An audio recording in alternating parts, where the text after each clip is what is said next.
The Thief of Always by Clive Barker. Chapter 23, The War of Seasons.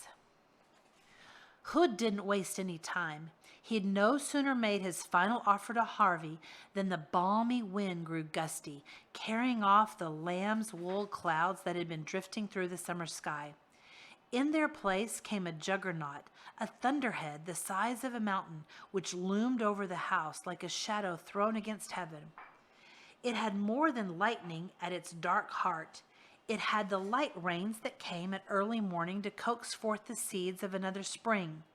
It had the drooping fogs of autumn and the spiraling snows that had brought so many midnight Christmases to the house. Now all three fell at once. Rains, snows, and fogs, as chilly sleet that all but covered the sun.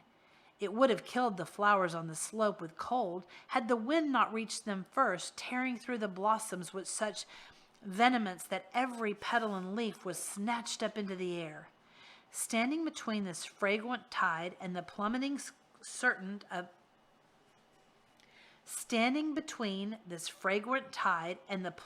curtain of ice and cloud, Harvey was barely able to stay upright. But he planted his feet wide apart and resisted every blast and buffet, determined not to take shelter.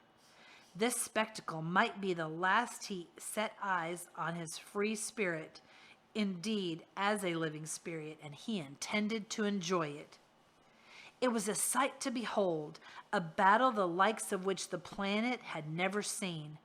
To his left, shafts of sunlight pierced the storm clouds in the name of summer, only to be smothered by autumn's fogs, while to his right, spring coaxed its legions out of bough and earth, and then saw its buds murdered by wind's frost before they could show their colors. Attack after attack was mounted and repulsed, revealed, and retreated, sounded 100 times, but no one season was able to carry the day. It was soon impossible to distinguish defeats from victories, the rallies from the feints, the diversions from the encirclements. All became one confusion. Snows melted into rains as they fell. Rains were boiled into vapor and sweated new shoots out through the rot of their brothers. And somewhere in the midst of this chaos, the power that had brought all it about raised its voice in a rage, demanding it cease. "Enough!" the Hood house yelled. "Enough!" But its voice, which had once carried such terrible authority, had grown weak. Its orders went unnoticed, or if noticed, then disobeyed.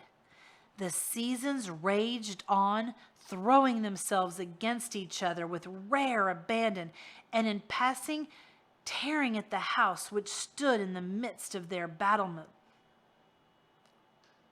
The seasons raged on, throwing themselves against each other with rare abandon, and in passing, tearing at the house which stood in the midst of their battlefield.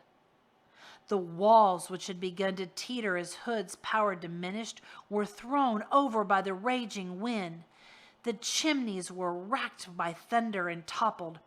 The lightning rods struck so many times they melted and fell through the slateless roof in a burning rain, setting fire to every floorboard, banister, and stick of furniture they touched.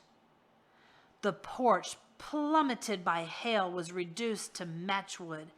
The staircase rocked to its foundation by the growth in the dirt around it, collapsing like a tower of cards. Squinting against the face of the storm, Harvey witnessed all of this and rejoiced. He'd come to the house hoping to steal back the years that Hood had tricked from him, but he'd never dare believe he could bring the whole edifice down.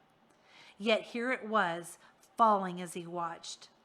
Loud though the dins of wind and thunder were, they couldn't drown out the sound of the house as it perished and went to dust. Every nail and sill and brick seemed to shriek at once a cry of pain that only oblivion could comfort. Harvey was denied a glimpse of Hood's last moments. A cloud of dirt rose like a veil to cover the sight. But he knew the moment his battle with the Vampire King was over, because the warring seasons suddenly turned to peace. The thunderhead softened its furies and dispersed. The winds dropped to an idle breeze, the fierce sun growing watery, and veiled itself in mist. There was debris in the air, of course, petals and leaves, dust and ash.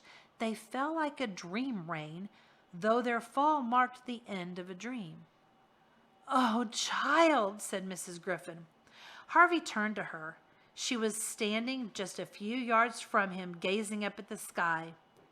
There was a little patch of blue above their heads, the first glimpse of real sky these few acres of ground had seen since Hood had founded his empire of illusions.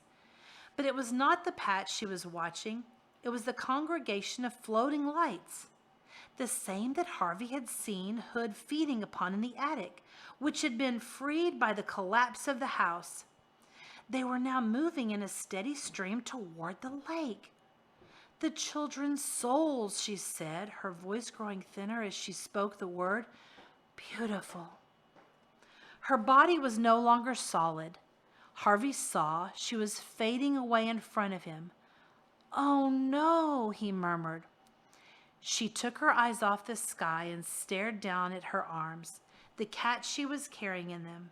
It, too, was growing insubstantial. "Look at us," Mrs. Griffin said with a smile upon her weary face.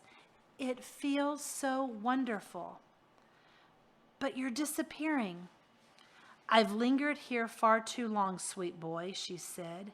There were tears glistening on her face, but they were tears of joy, not of sadness. "It's time to go." She kept stroking Stu Cat as they both faded from sight. "You are the brightest soul I ever met, Harvey Swick," she said. "Keep shining, won't you?" Harvey wished he had some words to persuade her to stay a little while longer. But even if he'd had such words, he knew it would have been selfish to speak them. Mrs. Griffin had another life to go to, where every soul shone.